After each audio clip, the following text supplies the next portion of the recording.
But let's go ahead and move on into our discussion topic for the day. So people might remember last time we took on the discussion of should video game prices be raised, as we know that with Next Generation they were looking to do a raise of up to $80 for $80 to $90 for a AAA game. Now, this time around we're going to be covering the entertainment industry a little bit, and wow, the entertainment industry has taken a shellacking from 2020. There's been a lot that has happened that has hurt the industry, not just Hollywood itself or the filming industry itself, but also any subsidiaries, theaters, streaming platforms, rental platforms, if there are any out there locally. It's affected everybody.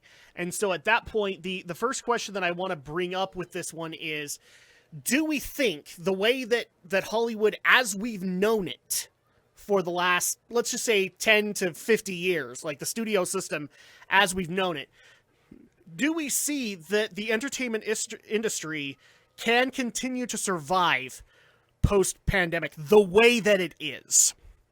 And specifically, would Hollywood be able to survive it? And that's a tough question. I actually think no. I think in a lot of cases, COVID has probably been the hardest on Hollywood. And at that point, they've had to acknowledge a lot of things that needed to be changed within the industry. In particular, we already have some studios looking at the price marks that a lot of these films are getting and seeing whether or not they can do them for cheaper, whether or not they need these AAA talents to do these smaller movies, or can we bring back a returning actor, or can we go and get an indie star or something like that and make things cheaper. I think in a lot of cases they already are beginning to do that, because in order to survive, they've had to kind of cut the budget. They've had to do a lot of massive layoffs. So I personally don't think Hollywood will be able to survive post-pandemic the way that it was. It could not be the big bloated monster that it became. It is going to have to be cut down. And in turn, I think that's a great thing, because that's going to allow for, as you and I have stated, Romney, the indie circuit to kind of rise into not a competing state, but a similar state, where it's getting equal recognition as much as Hollywood does. So that's my answer to the question. Shay, what do you think? Is Hollywood going to be able to survive the way that it existed post-pandemic? I feel like Hollywood's going to make some changes. Yes. So I agree that it's going to definitely have to make some changes. But I also feel like once the pandemic is over, it might try and go back to how it was. Sure. But it'll keep some of the changes that it made. Like, I feel like the changes that Hollywood's probably more so going to make is probably the way that they release stuff to the public. Mm-hmm. Mostly because of the fact that's the main change that they've had to make. But I feel like that's the biggest thing that I mostly see, is them changing how they release stuff to us, the general public, since they've now had to rely a lot more on streaming services as opposed to the traditional going to the movies. As far as them like still deciding if they're going to use like these AAA actors, I feel like they still will, because a lot of AAA actors, they've had to act in indie movies before, or they've done it before they even got big. So I feel like they're probably still going to use them, but it just... Do you think maybe that they're still going to use those... Do you think that maybe their price mark is going to go down? So like if Robert Downey Jr. wants to be able to work, do you think he would be willing to go down to a 5-figure salary for a movie if he thought the project was Probably good enough? Not. No. And the only reason why I say that is because of cost of living. And that's the only reason why I kind of say that, is that's probably why they're not going to be able to go down on how much they really want. Okay. Now, whether or not the studios want to argue with them to see if that they can get someone to do it cheaper. But a lot of the times when it comes to movies, a lot of times people want to see a movie because of who's in it. Okay. As opposed to whom they don't know. And I feel like that's like, even though now like some movies will get big even for people that have never like been in a movie before, or they're fairly new based off the premise, but if it's a big big budget movie or made by a really big company, more people are probably going to go see it. But Yep. I feel like they're still going to use the same AAA actors to try and have a movie, and I see Hollywood changing in some aspects, but not completely to Okay. where it's like just shot all the way under the rug. I feel like it's still going to be something that so many actors and actresses are going to strive for. Okay. People are still going to try and go to Hollywood to pursue that dream. But I just see that the way that they give us movies are going to change, because we've already seen that with the fact that, I think, what was it? When Universal released, Trolls World Tour for streaming, like, because they couldn't release it into theaters, or how now, DC is putting Wonder Woman 1984 on HBO Max Christmas Day because they're like, we cannot put this movie into theaters. I feel like doing stuff like that is putting more pressure on big companies to release big budget movies onto streaming, which is why people are, getting mad at Disney for not releasing Black Widow yet, instead still waiting for a theatrical release. Yeah. So I feel like that's what's going to change. I mean, even now, movie theaters have recently signed something where movies won't be in theaters as long as they have been. They're going to be released onto streaming sooner now. But I feel like movies are still going to use... Do you think maybe a Disney approach is going to happen, where they're going to decide, okay, this needs to go to streaming, this needs to go to film, things like that? Do you think that's likely to happen too? Probably, because I mean, they're releasing Soul on Pixar's Soul is going to release onto Disney Plus for streaming automatically. And that was a movie that was going to be in theaters, but they released it onto streaming. The same thing they did with Mulan. And I think that's why Disney played with the whole premiere access thing, which was hit or miss kind of for them. Yeah, but I don't think it went over well. I feel like that's going to change. But I also feel like what might mostly change within Hollywood, though, is how many people they need on set at a time. Only because it came out that Zendaya and somebody else filmed a movie during COVID, but they had a lot less people on set and tried to make sure it wasn't as many people needed. So I feel like I can see that changing. Okay. And I can see more people using places like YouTube now to put more content onto there, since so many like late night hosts, talk show hosts have been using YouTube a lot more. But I feel like some things are going to change, but Hollywood is going to a little bit change, but then try and bounce back and still do things kind of the same way they had before. But they are going to change some aspects of the business model. So your argument is that they'll slim down for the time that they need to be slimmed down, but then they will once again try to kind of rebloat and try to regain what they lost. Yeah, kind of but I think some things will change permanently. Like movie releases are probably going to change permanently. I don't see that going back to the old model, but yeah. I agree. Alex, what's your take on that one? I kind of want to save Romney for last, because I think Romney and me have like the most to be able to go into with this. Do you think that the entertainment industry will be able to survive, and can they do so the way that they're operating currently? They're going to survive. Whether they're going to kind of continue business as usual while this is gone, this is going to be something to be seen now. I'm so glad Shay did mention that Wonder Woman is dropping on HBO the same day as theaters, Christmas Day, because... Oh, I thought it was being delayed a week. I thought Wonder Woman was coming out in theaters the week before. Nope, same day. No, it comes out the same time. Yeah, mainly in Europe. Okay, all right. Yeah, so... And this is something, like, a month ago, Patty Jenkins was kind of expressing her concern about, was the idea that she wasn't, I think, knocking streaming necessarily, but she's kind of was worried, like, if we go to an all-streaming future, a movie like Wonder Woman won't be possible because of the costs and the expense involved. And I think she could be right about that. You know, I don't think those will go away. Right. Yeah, I think they won't go away entirely, but we're probably not going to be seeing like 16 Marvel movies in a year now. No. We'll probably be getting like maybe one or two of these massive budget movies in a year. Yeah. And everything else. And I think this is what we're going to see is we are going to see a trim down. We're going to start seeing a lot more mid-budget, lower-budget works going for the streaming To kind of sites. complement what you're saying. So you're saying that we'll have these big budget films that will go out to theaters and probably hit the streaming platforms at the same time.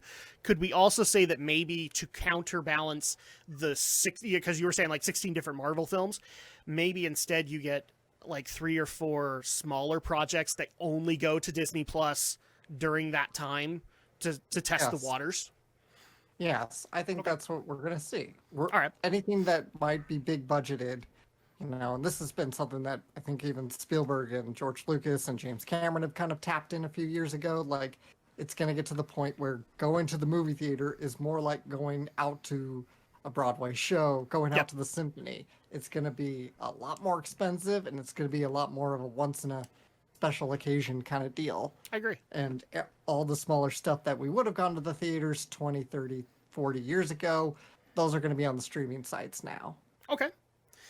All right. So at that point, basically, they're going to have to readjust their budget there to be able to Yeah. accommodate for smaller projects, and then make sure that the bigger releases that do happen, they're meant to be the bigger projects, Yeah. and those are gonna therefore be are deserving of the higher ticket prices and everything like that. yeah, those are going to be a lot fewer in between. I wouldn't be surprised if this sort of kills the proverbial summer blockbuster season.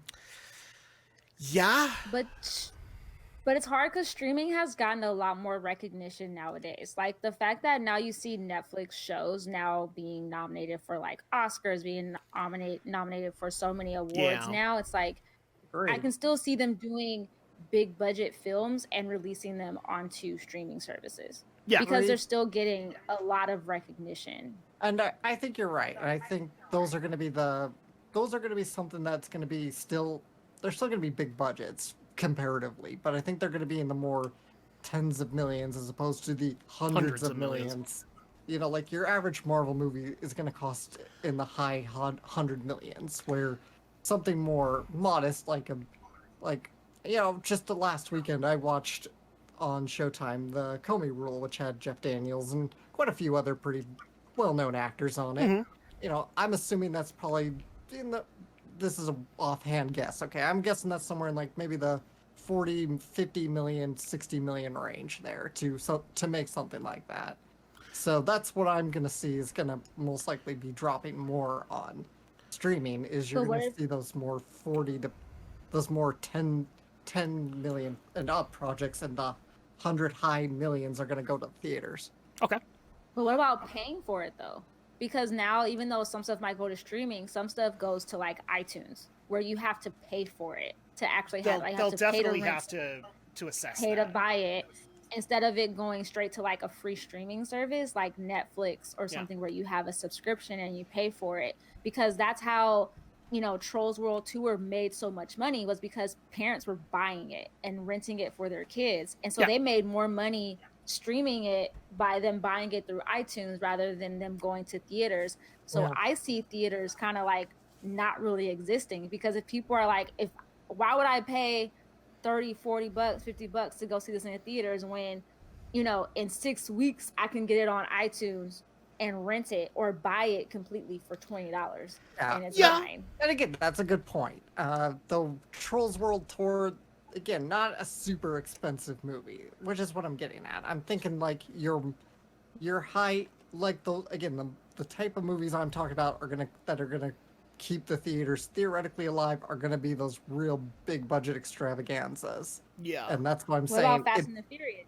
Fast and the Furious did. Because they said that's going to release on both streaming, like to iTunes, and going into theaters. That And one's that's where that one's that's where that one's a long-standing it- enough franchise that I think they could pull that off.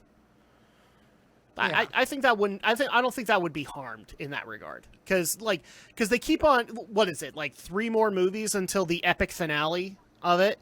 So at that point, Oh, they no, they have the hype I train mean, they'll behind them. still probably make a lot of their money back, but that Sure. would also be kind of like a bigger budget movie because they have so many high Yeah. stars that are in that movie. No, so I agree. I feel like Marvel could make their money back, because I feel like with the enough people that Marvel movies kind of generate, with the enough people that want to see them, like whether they go to the theaters or whether they come out onto iTunes, I feel like people are going to pay for it.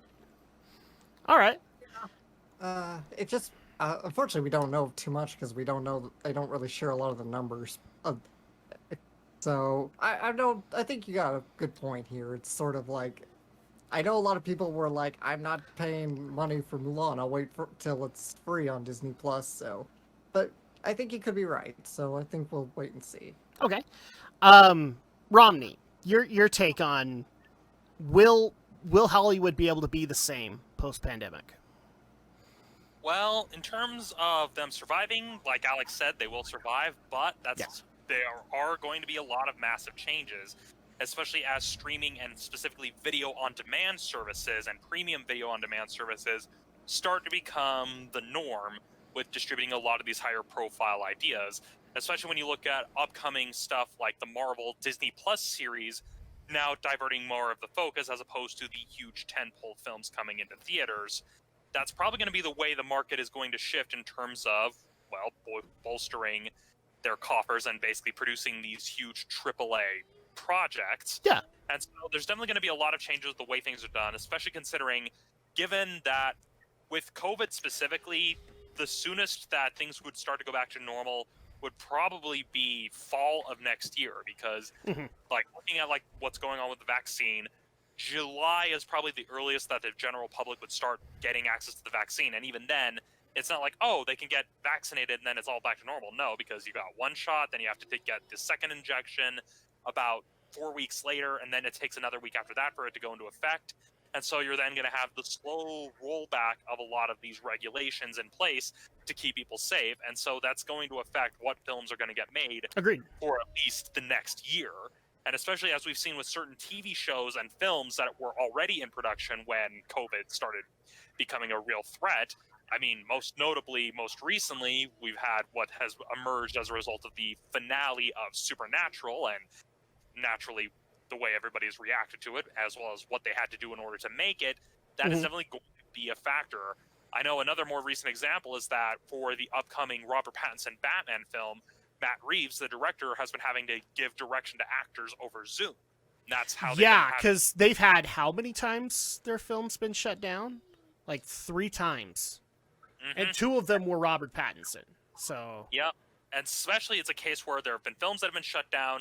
Where they were filming is also going to be a factor, because if it was something already shooting in New Zealand, for example, New Zealand is in a much better situation where they're starting to roll back the restrictions because it's a case where, hey, we have it under control here. It's one of the reasons that Cameron got rid of his California home and just lives in New Zealand, isn't it?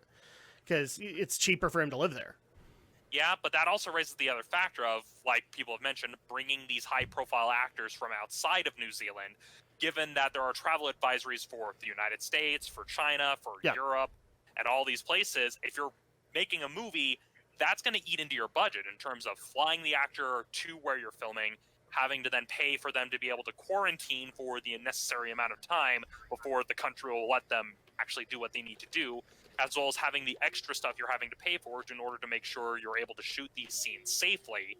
It's one of those things where, things like that, it's going to cause a lot of changes because it's going to take a while before everything is quote-unquote back to normal, even once the vaccine is made available. And so that's really going to be a major factor. Plus, this has shown that these studios can make more money through premium video-on-demand services as opposed to theatrical runs. Case in point, like we mentioned, Trolls World Tour, even the Mulan remake, as bad as it is, still made a fair bit of money through the premium video-on-demand service through Disney Plus. Even though it's not that good, people still paid for it, and Disney took notice of, people are willing to pay the $30 to rent these movies on demand through our service, which is why they're doing the same with Pixar's Soul, is because they know, hey, this means that we're getting the money directly. We don't have to cut our profits with the theaters who are showing it, and it means they don't have to worry about drafting exclusive contracts in order to make these theaters show their films in the more optimal theaters like they tried to do with Rise of Skywalker, which naturally a lot of movie theater chains weren't too happy about. Yeah. And so it's one of those cases where, there are going to be a lot of changes in Hollywood in response to what has happened this year.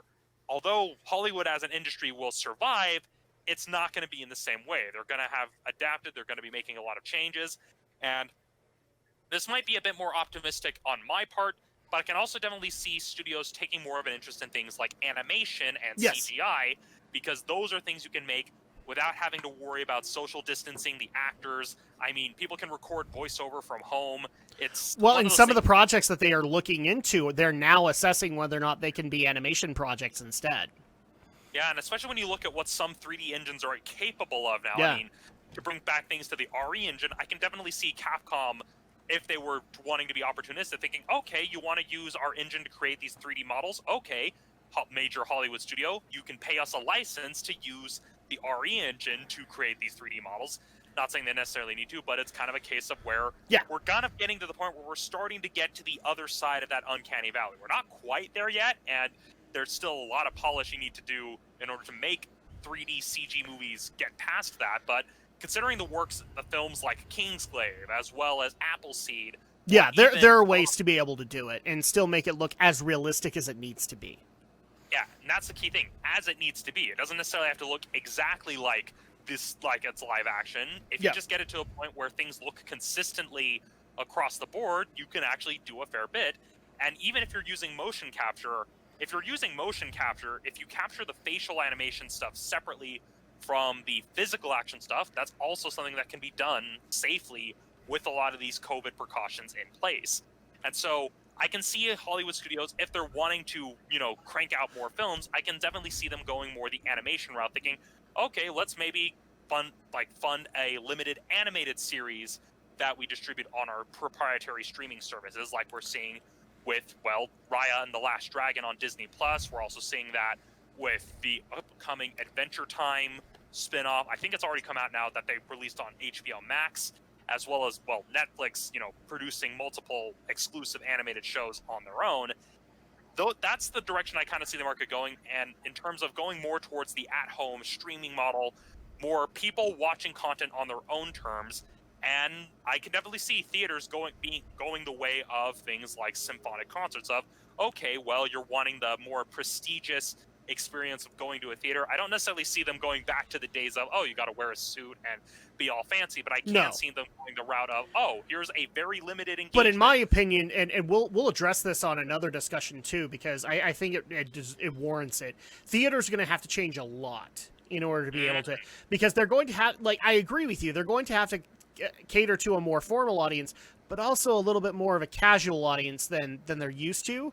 And in some cases, they might have to adapt outside of their norms. It's not just going to be about having a projector. It's going to be about having proper audio equipment. It's going to be about proper video equipment for everything. And so at that, I know that we're going to be handling that on a different stream, and that's going to be the thing that tests the theater industry's mettle as to whether or not they're willing to adapt to that. Yep. As well as also being sure what content they are facilitating, where I can see them doing limited engagement things. So if Disney does release something in theaters, I can see it rather than having a full, you can go anytime you want. I can be like, okay, for this exact week, you can watch these specific movies that we've released that are on Disney Plus in theaters, but only during this specific week at a ticket price of, say, $15. Well, specifically, too, I think that in a lot of cases, some studios are going to have to adapt. I don't know what else to call it other than a Fathom Events model. They're going to have to create divisions that are like Fathom and be able to do these unique events for comedians or for a particular concert tour or things like that in order to be able to survive. And that's going to be a whole other arm of their studio at that point. Being able to secure those events so that people can see those in theaters and they can be able to get the money that Fathom would normally get from it. Basically going the anime route. Kind of. How how when anime movies only come out for a specific amount of time and they have very limited runs in theaters. Well, and if you're someone who's just I want to see it in theaters, and you pay a ticket and you go see it. I'm not going to knock that concept because I think it's part of it. But you're going to have to broaden it. So at that point, the way that I was actually talking about is Fathom has this unique division where, let's just say, a very popular comedian is doing a show at the arena in insert city here. But it's been sold out for months. And other people, there's still a very clear demand for it. What they will do is they'll reach out to Fathom who will then try to reach out to like a local theater or even in some cases like a local bar, and they will work out the rights to be able to stream that so that they can then sell an additional couple hundred tickets to that theater to be able to see the exact same event that the people in the arena are seeing as well. And so at that point, I think that that's going to be another adaptation that has to happen there. So for example, with Fathom, because you're bringing up anime. Okay, what if it sells out one theater? Okay, then you work out the deal with Fathom to be able to screen it to an additional theater. Sell that out, third theater. Kind of thing. And that's what they would basically do. That's why Fathom is an interesting company in and of itself, is that they work out a lot of that legwork so that at that point the theater doesn't have to really worry about it. All they have to worry about is selling the popcorn kind of thing. So pretty much it's just on a case-by-case basis. Sure. Depending on what film it is and where it is and what film is being generated or comedian or anything in that aspect, and what generates a lot of people wanting to go see it. But the difference that I would have is that it's not just limited to anime movies or anime premieres. It would be comedians. It would be like WrestleMania. I've heard numerous people like, we would love to be able to watch WrestleMania or a UFC fight in what's the word I'm looking for? An IMAX experience. And then you could pay that and it could be able to work. I think that's one of the ways that they have to adapt to it. I also think, because I already know that some theaters are looking into this, adapting for video game tournaments, because those are starting to become a thing in the local scene. So that would be an interesting thing, to be able to see like a Street Fighter V tournament at your local theater. That might be awesome. That's just some of the other ways that that'll have to adapt. But as far as kind of my opinion on this, yes, Hollywood is going to have to adapt. There's no ifs, ands, or buts. I don't know if I necessarily agree with you guys that they are going to be that as soon as things calm down, that they will be able to be able to bloat up again. I don't think that they're going to be able to do that because as they shrink, they're going to see a number of other industries raise up with them, and those will then crowd them, and they will not be able to bloat the way that Hollywood has been able to in the past. In particular, like I see companies like Fathom being able to fill that void. I see streaming platforms definitely filling that void. I even definitely see some independent filmmakers who are already talking about doing studios of their own right, being able to bring indie directors together, being able to fill that. And so it's not that I think if they could bloat, they would. But I don't think the market will let them, because the market will then spread out and allow for a number of other things to happen. For example, I think it was Romney that brought this up last time that we discussed this, but I totally agree with you that the indie scene will basically be the ones to do the thriller movies from here on, to be able to do the rom-coms from here on, and be able to take on those more artsy endeavors that don't necessarily work that well. And frankly, it's a lot of those directors that want to be able to do that, because it's a really great way to start. So that you're going to see those indie studios be able to kind of take that up and be able to start running with that, and they become, in essence, a secondary arm of the industry. Being able to have that entranceway for people like, the upcoming tween heartthrob, to be able to earn his chops in that industry and then be able to make their way up to the big blockbuster films kind of thing, instead of not just, because one of the things that I do see the Hollywood system has created a little bit of a problem is people get shot up into the top tier of the industry, except they don't have the experience to be able to say, okay, when you're out on location, you need to do this, this, this, this, and this. They don't have that proper way to be able to be risen up. And so I actually see the industry kind of adopting a way for them to be able to do that, not just because they're pretty boys, but because they're also vital assets on a company. And we know that they're going to, take their contract seriously. So I think it's going to be more along the lines that Hollywood will be able to survive it, but Hollywood will have to adapt to a changing landscape that is going to not necessarily eclipse them, but also make sure that they can't necessarily grow to horrid proportions again. And at that point, it will be, in my opinion, a better market because you will be able to see a lot more net results come back towards the little guy as opposed to having the big, exorbitant Hollywood mansions. In fact, the other discussion that we can get into here, and I think is also vital to the changes that we're talking about, is I'm pretty sure we've all heard this particular saying, "Go west, young man," if you want to be able to make it, or "Go east." I remember when going to college as well as to various acting classes, I was told many times, if you want to be able to do it and do it right, you have to move out to Los Angeles. You have to move out to New York City. You have to be able to be noticed there, and then in turn you will be able to make it. Except now that's not as possible. Considering, we've had a couple of discussions like this with Shay. California's prices are going up. It's not necessarily all that viable. Even in the AAA gaming industry, it's not that viable to be able to live in areas like that. And so the question that I have here is, will that be the norm from here on in? That you have to go to California and New York, to these central cities, to be able to be noticed or seen for these industries. And this is where I would contend, no, you don't. Because we already have ways for that being changed right now. The voice acting industry is a perfect example of this. There are a lot of voice actors out there that, yes, they do live in California, but those are also getting the live action roles. But then you have others that stay in the lowly end of Nebraska because all they need to do is do the corporate roles. That feeds their family. They're not necessarily looking to go further than that. And so at that point, it's a choice. You don't have to go up to the higher tiers. You can stay wherever you want in that. And for that, does that person necessarily need to come out all the way to LA or San Diego? Not really. Not with the way that the internet exists. They can do their job from the comfort of their own home. And it's actually a lot cheaper to be able to do it that way.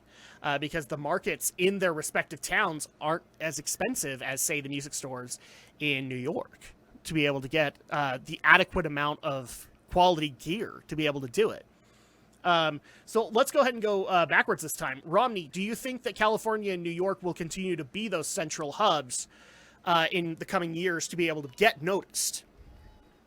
Honestly, that's been something that's been starting to change over the past number of years. Yes. As more and more technologies that allow people to make professional quality looking film and television and web series have become available to more and more consumers. I mean, off the top of my head, there are examples of whole feature-length films that have been shot entirely on smartphones. Probably the most famous example being the Sean Baker film Tangerine, which was literally shot in its entirety on a smartphone and actually got a fair number of awards. And so it's a case where we're already starting to see that shift where making stuff in California and New York is no longer the only way to go. Yeah, there's still very much the established, but we are starting to see a market growing. I mean, to use Utah as a bit of a local example, we have stuff like Studio C, which has been starting to actually make Studio C and BYU TV, which have actually been starting to actually establish themselves as a force to be reckoned with in the entertainment space. So much so that people from Studio C were literally brought on to Conan O'Brien's talk show and actually got that promotion. And Conan actually summarized it perfectly, where he said, hey, there is a demand for clean comedy, for the kind of comedy that is more family friendly. And well, BYU TV is filling that niche with a number of different shows as they actually start getting people who actually know how the heck to make films to actually make their stuff, which is, nice to see for once. And so we're starting to see that shift and that trend as more and more people are getting access to the technology and tools and equipment needed to make films that, well, thanks to digital distribution through things like YouTube, Vimeo, and what other platforms are available, Hollywood, like California and New York, may not be the only games in town for much longer. It could be a case where we may eventually start seeing smaller film scenes popping up throughout the world, not just in the US, but just throughout the world in general.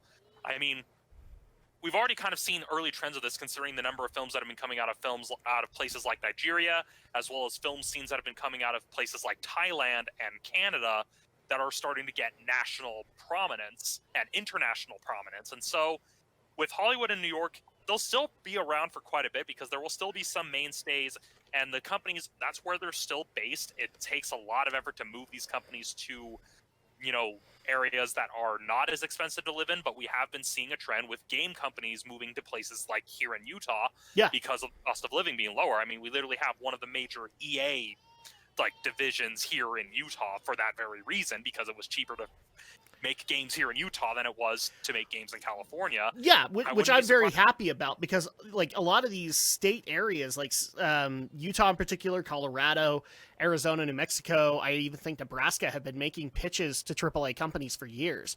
Please put your campus here, because that would be a great boon to our economy, and giving them tons of really great offers. So at that point, I like the fact that we're migrating out, so that at that point you can get other forms of ideas coming for those.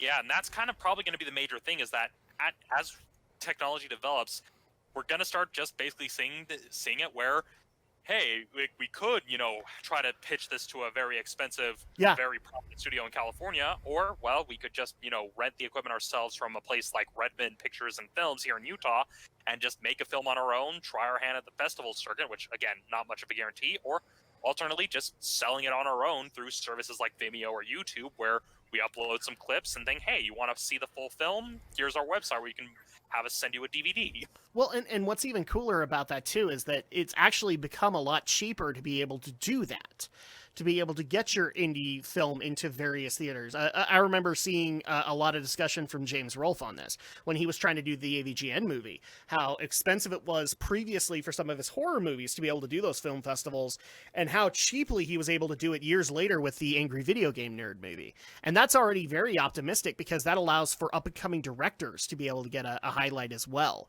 and a little bit more money to go into their movie budget instead of towards the marketing budget. So that, because at this point, those are the ones that know how to properly use their money and be able to spend it adequately. So I would have no problem with that happening. Yeah, and especially when you consider, it doesn't even necessarily have to be like, oh, you have to make your own like AAA stuff. It's just a case where, hey, for example, if you have a show, okay, let's use an actual show, for example. So Yellowstone, that show with Kevin Costner that is pretty popular. Yeah, okay. It shoots prominently in Montana, Colorado, and parts of Utah. And I know this because some of the people I went to high school with are part of the crew on Yellowstone, or at least they were part of the Utah crew.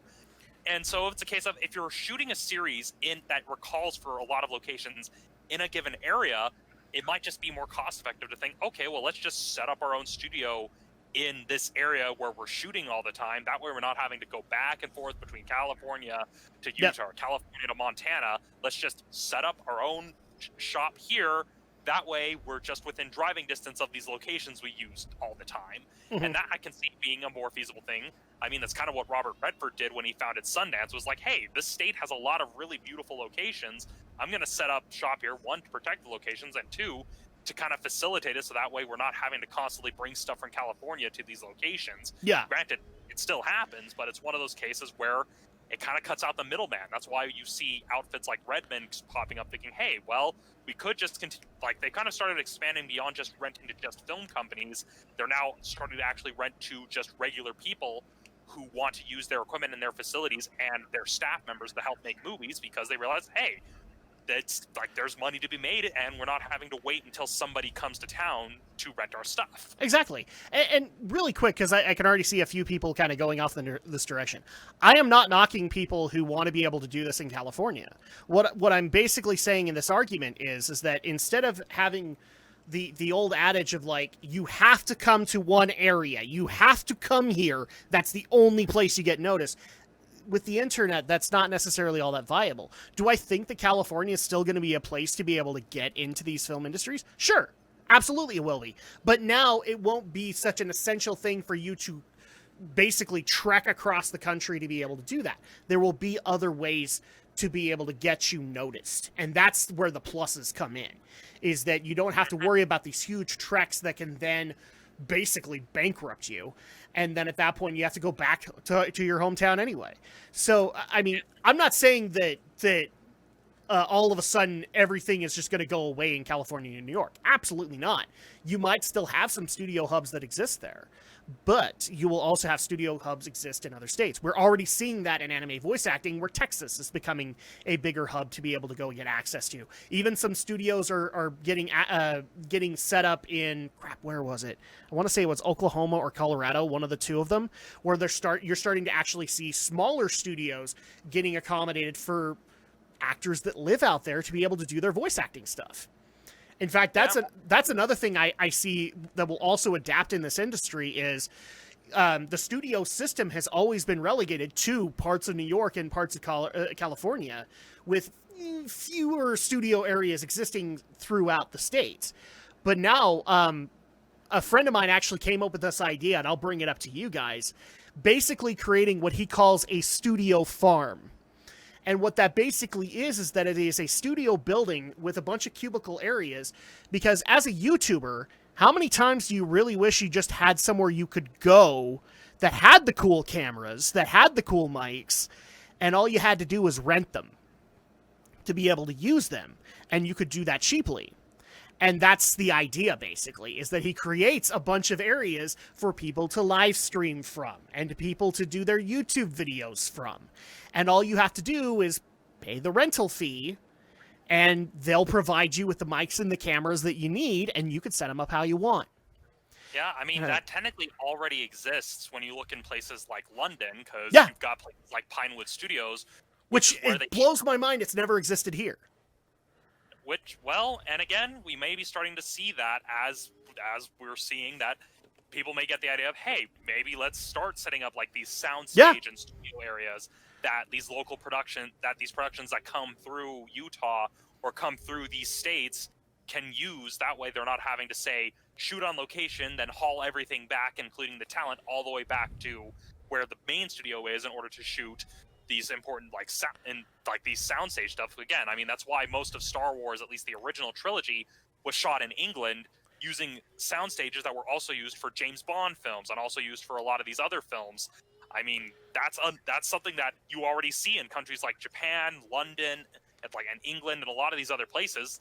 That kind of thing already exists. Yeah, and I don't know why it doesn't exist in the States, because it would be very viable to be able to do it that way. Alex, your take on the changes that are going to need to happen. Are we going to see new hubs appear throughout the states to be able to accommodate for not having to just travel to California or New York anymore to be able to get work done or to be able to get work in the industry?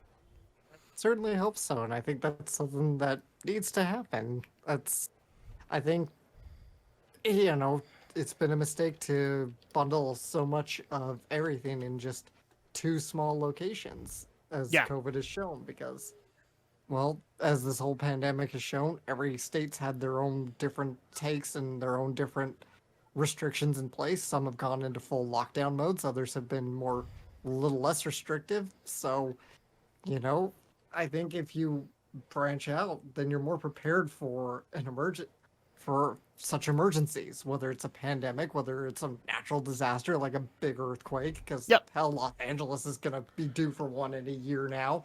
So I think it would be a good idea for don't say that to the person who lives in California here. Insensitive, Alex. Sorry. The San Andreas fault could happen. Yeah, so I think it'd be in Hollywood's best interest to spread out, have more locations, and that way you're not so dependent, especially if you want to make a slightly lower budget film and you're not going to have to worry about extremely high costs of shooting in California. Because, see, you actually just made me consider something that I hadn't considered. Yeah, you're right. California and New York became one giant petri dish.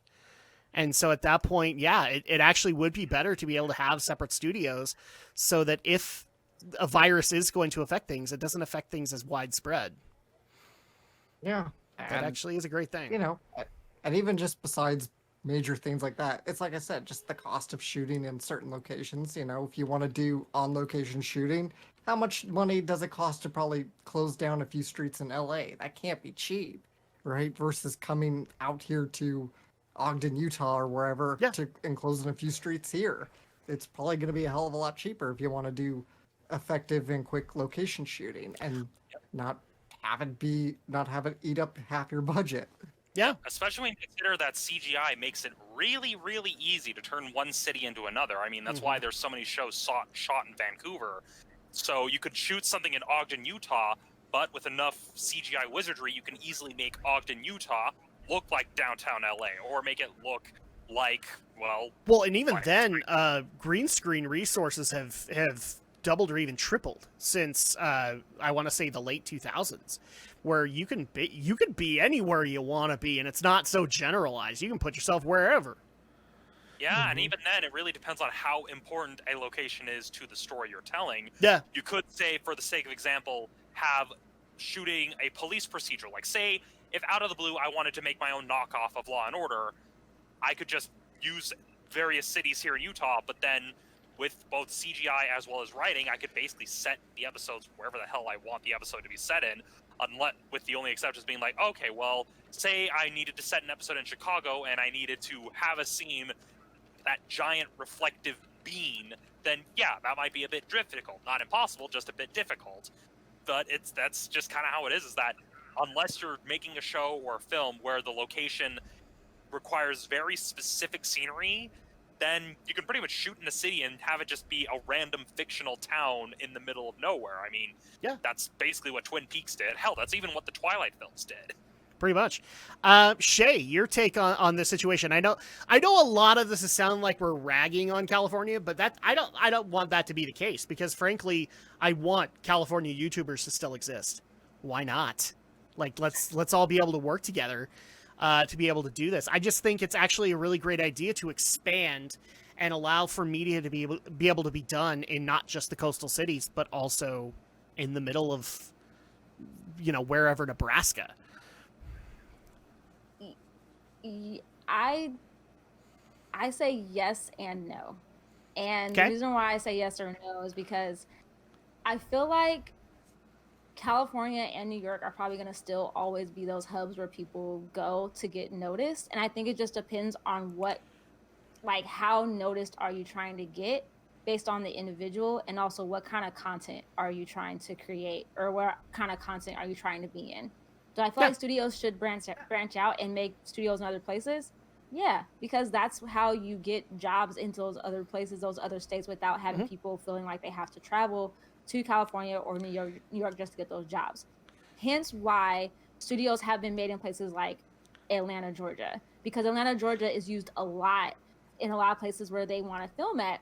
A lot of Marvel movies have been made in Atlanta. They've been shot in Atlanta, Georgia, not so much in LA. But I think it depends on whether or not where that studio is placed, if it's going to be relevant to why the studio wants to be there or feels the need to be there, besides the fact that the cost of living may be cheaper. Because in reality, if they have people that work for the studio in California, they have to also tell their employees of like, okay, we're thinking of moving our studio here. Are you guys going to come? Because some people may not want to. Some people may say, well, I want to stay here in California. I don't want to move to Nebraska. I don't want to move to this place. But the same things that you guys were saying, like, can be done with green screen and can be done with CGI, are things they're already doing here in California, where they've put stuff on a soundstage and made it look like you're somewhere else, but in reality, they're shooting on the backlot in Hollywood. And yeah, maybe shutting down some streets might be more expensive. I just think it depends on where they're trying to shoot at. I mean, They made San Francisco look like it was shot, they were somewhere else, but they were in San Francisco. And I think California and New York are always going to be those places. But like people say, New York is where a lot of people think of like on stage theater. Yeah. Whereas New York Hollywood, will always be people known think for of as Broadway. more so, as being more so like movies and not stage or Broadway. But I do agree they should definitely branch out. You never know what's going to happen. You should have other studios, other places. But I feel like the reason why Hollywood probably hasn't done that is because they haven't had to. Of the stuff that you guys are saying is that they're already doing on those sound stages. They're already making those places there in Hollywood without having to go to those places. or they're shooting in places like Hawaii, or they're shooting in places like Atlanta, Georgia, where there's already a soundstage. And maybe the locations where they're choosing to shoot at, reason why they don't have a studio there is because they're only using it for, you know, maybe a month or a few weeks, and they probably aren't planning to go back there again, or they're just shooting this one movie there and they're not feeling a need to make a studio there because for them it may not feel feasible. Now, I'm not knocking that they shouldn't do it. I'm just saying there could be reasons why they're not choosing to do it. And the main reason why Hollywood and, well, basically LA became the way it was because there was nothing in LA. No one was there. LA was nothing but orange trees. Yeah. There was nothing in LA. It was just empty lots. And it was just like, that's why Hollywood got built up the way that it was, and everyone decided we'll go west. Now, I agree that people are... I mean... Sorry, go ahead. I agree that people are doing a lot more stuff from home. And I agree the pandemic is causing a lot of people to know that some stuff can be done from home. Voice acting included. You don't have to go into a studio to do it. As long as you have the equipment, you can do it from home. But I mean, I think it just depends on the medium that you're trying to be in. If you're someone who's creating your own content, then yeah, you can definitely do it from wherever you are and not feel the need to go somewhere else. But if you're someone who's trying to like make it into a AAA title, then sometimes you have to go where the work is. Sure. And you have to go to LA. And I feel like those businesses are never going to change. I don't see those businesses up and leaving LA and going somewhere else. I don't see that happening. Maybe some of the studios might branch out and make smaller studios other places, but only if they think of it as feasible and as a place where they're going to use it a lot more often. And that's where I agree with you. One place or one movie. Is Hollywood and New York can still be the AAA, but now they don't have to worry about the AA, if that makes sense. Like, they don't have to worry about the lesser ventures anymore.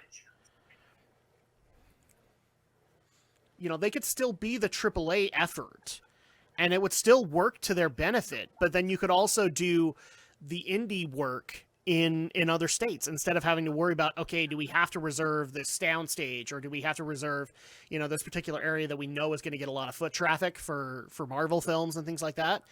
That's where I think it's going to benefit the industry as a whole, is that you're now going to be able to do those projects and not have to worry about studio space. And that'll help. So, like, basically, instead of having to do that on a soundstage, they can do that in a bigger area. Yeah, or a smaller area if they need it. And that's kind of the issue that a lot of films kind of run across, is sometimes areas are just too big or too small, and you've reserved the time, so you have to make it work. Now, if you could have like a little bit more of a specific demand, then you can make it work that way. I mean, but then isn't that what studios kind of do with adapting? Like how you said they use CGI. Like if they have a smaller space, a lot of times they do use CGI to make it appear bigger than what they were filming in, which they already do in Hollywood on the sound stages that they have.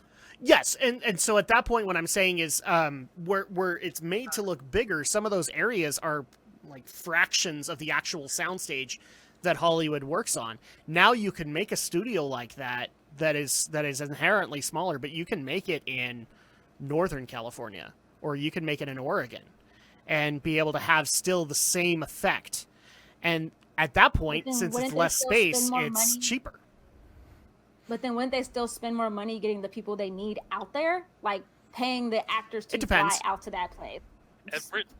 They're still spending expenses having it out there and not where they are already, where they've already built it or green screened it. Depends. However. Because here's the thing, labor costs can change. It really depends on... Yeah, I mean, I agree. It depends on the project, and it just depends on how special does it need to be filmed in this particular space that it can't be done here. And I feel like, just like how you guys say, like, everything's depends on cost. And yeah, California is expensive to live at. Now, I live in Northern California. I don't live in SoCal. Oh, yes. SoCal's like a 6-hour drive for me. That's how big California is. You drive 6 hours, you're still in the same state.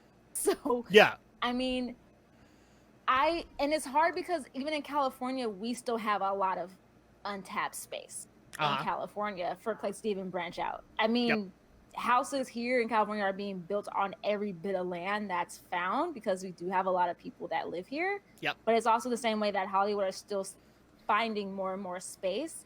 I feel like the only biggest place I see Hollywood wanting to branch out at is probably going to be Georgia, Atlanta, because they film so often in Atlanta. And I feel like the reason why, though, I would see them doing that is because of the fact of how often they film there. That they're well, like, not only that, but a lot of areas in Atlanta look very similar to other places in the States. So, like, exactly. Correct me if I'm wrong. Like the Eric Bana Hulk, I think was the infamous scene that looks like it's in San Francisco. I think that was filmed in Atlanta, wasn't it? Because it looked very similar to it. Well, it's possible, but films like that, they tend to shoot all over the country. Because I know the Rampage scene in the desert, they shot that part here in Utah, specifically they did. in Moab. And so it's one of those things where it really comes down to what type of project a studio is making. And again, a counterpoint, like Atlanta's a major place, but same case with Vancouver, with a lot of people shooting in Vancouver. Yep. As well as, and there's also been a bit of an uptick, depending on the nature of the show, where, like I mentioned, we have shows like Yellowstone that are shot in Utah, Colorado, and Montana. I think that was also the same case with another show called Longmire. Like, it's kind of... Longmire, I mean, Vancouver for a while, Sci-Fi Channel just had, like, established stages there where they were just shooting all their stuff. Yeah, pretty much the best way to look at it is that, like, Atlanta seems to be where more of the genre stuff is shot. If they're shooting stuff that's like a Western or stuff that draws on that sort of outdoorsy aesthetic... Yeah, pieces of Longmire were also filmed in, like, Texas and things like that, so, Yeah, so basically... Yeah, I think it mostly... just like you said, depends on the project, because different projects, it depends on like what kind of a scenery that they need and what kind of like a background do they need. Like, you know, if it can't be built on a soundstage, or even depending on who's directing it, they might want a more realistic landscape and don't want to rely on CGI or on green screen or trying to do that. And they're like, I don't mind having to go to these places and scout somewhere where I want to film. And sometimes, if they scout there and they're like, oh, I would want to make more films here, then maybe the studio would be like, okay, well, let's build a studio here if we're planning to make more films of a particular genre that can easily be shot here without us having to film it on a soundstage, on a green screen, or use CGI. So I can see that happening. I mean, like, for example, I think Tyler Perry, he built his entire studio, which is massive. In Georgia, like, it's huge. Like, all of his films are filmed on that same place because it's just so massive. Because they had so much. And from what I understand, he gets a lot of money to film there. So. Oh yeah. A lot of money. People want to film there all the time because he has an airport. He got a mansion there. It's like he rents he rents it out to other productions all the time as well. That's the way a lot of people make money when they make these studios. It's not so much, oh, we make our own films. It's that, okay, we have the facilities. Hey, we noticed that you're shooting a film in this part of our state. We have these facilities you can use to minimize how much you have to travel. That way you're not having to fly your stars from this state back to this state and then to this state. It's like, hey, one-stop shop. And that's how Tyler Perry made a lot of his money. It was like, okay, I've made this massive soundstage. And he's not the only actor that's had that thought, right? I've heard a couple of other actors who've I could have sworn Kevin Hart's, like, part of one of his projects is something like that. So, you see it a lot. So, I feel like it just depends overall what kind of content you're trying to make. Now, YouTubers, for instance, I think YouTubers can kind of, like, stay where they are depending on how big they're trying to get, because you still do see a lot of YouTubers moving from where they are and moving to California, and they don't need to, because they feel like that's where and they don't need to, but it also depends on what kind of work they're trying to get or what kind of opportunities that they want to get, because sometimes where they are, some places may not want to work with them because of how far they are, whereas they may want to work with them if they lived closer, because then they don't have to worry about trying to fly them out to California for them to film or do whatever. And that's kind of where it is. And that's kind of like, even a lot of voice actors have moved from Texas to California because of the opportunities in California. Even though it's more cost of living, it's just based off of the opportunities. I mean, I'm glad you I brought remember that this up too, Shay, because somebody was actually asking about this. So we're talking about like moving out to other states and things like that. Wouldn't that make planes like wouldn't that mean flying people out would be now the new exorbitant expense? Believe it or not, actors, professional basketball, like professional sport players, wrestlers, things like that, a lot of them have been able to find a lot of loopholes to be able to make that process very cheap and to be able to do it in like the most luxurious comfort. A lot of that has to do with things like loyalty programs, but believe it or not, like when your career involves flying around, there are ways to make it super cheap, and actors have already figured out a way to be able to do it. So does that include their entourage? Sometimes it does. That depends if it's an actor with an entourage, because some actors have them, some don't. For example, on their family. Like some people, they'll fly out, but they're like they travel with everyone in their family. Like Will Smith travels with both his wife. Yeah, I never understood why he does that. Everywhere. I think it's just to have them there. I mean, I don't know. Maybe it's the whole thing of not wanting to be out of the home. Yeah, it's and very maybe much that a mental health thing. But like, I think it might have caused issues in his first marriage because he wasn't there a lot. Yeah, he was married before Jada, so maybe it's just something where. And I think also because him and Jada work on projects together a lot, they're both flying out there together, and their kids, they're grown now, but even when they were kids, I mean, you got schooling on the set, so it's like and the schooling on the set, that's specifically a union thing where if you have underage performers, you have to have that sort of thing on set, especially if it's a long production where they're basically are going to be, working on this film for months at a time. It's required, not just the unions, it's actually required by law that you have to have an on-set teacher, you have to basically see to it that they're getting educated. Yeah, and what I was actually trying to bring up to you, Shay, is that yes, sometimes that actually can be cheaper because let's just say like I'm just going to use this as an example. Peter Jackson wants to go out and make a film. He tends to work with specific companies because he has good relationships with them, and because a lot of those workers are actually ready to move to a new area on a moment's notice because they know Peter and they know that he likes unique locations. So at that point, they then establish certain divisions of their company that travel, and that actually, if you work that right, some directors don't know how to do it yet, but Peter does, where he can make it cheaper because he doesn't have to rely on the local unions because this company already has a standing pass with the union, and therefore he now has a couple of extra $1,000s to be able to work with that he didn't have to pay to have a local guy in there. Sometimes even then, they might try to find a local guy to be able to get them paid because it helps out the local union, which helps them out. So it just depends on the given territory. It depends on a lot of different factors, but directors find ways, and so do actors. So a lot of that can be changed. Yeah, it can be changed. I just think it really just depends though on like how well known the studio is. Yep. Whether or not the actor is able to travel that far or anything like that. I mean, there's a lot of moving parts involved in making a movie and involved in flying people out places, involved in getting them where they need to be. There's a lot of moving parts. I know at one point where this was like years ago though, so I don't know whether or not this has changed. I know with voice acting, one thing that a lot of voice actors, why they did move and went to LA was because of the unions in LA. Sometimes you got paid more compared to Texas. Yeah, SAG-AFTRA was like was Texas, a big benefit to that. Yeah, and then that was why a lot of them moved. I know that one voice actor, I think J. Michael Tatum, like him and his husband just up and moved and left Texas and moved to LA.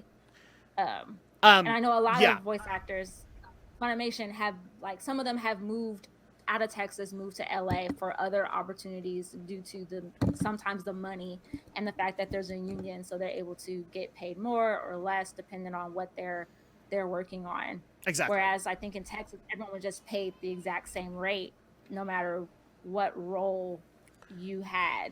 Yeah. And I mean, yeah, I think LA and New York are probably still gonna be those places. New York, I don't see changing a whole lot No. because New York is so well known with Broadway. Mhm. So I feel like if you're trying to do theater or Broadway, that's still probably gonna be the place to go. I don't Yeah, see that changing exactly. a whole lot. Yeah, like New York. But I feel like LA probably could change because it's Hollywood. But I also feel like it just depends on what genres being shot, what movies are trying to be shot, what locations are they trying to use, and if they see the location that they're shooting at as something that's feasible, that they're going to be using a lot more, or is it just a one-time shoot there and then a throwaway? And then they're like, I'm not planning to shoot back here again. There's no point in me building anything here for people to flock to. Yep.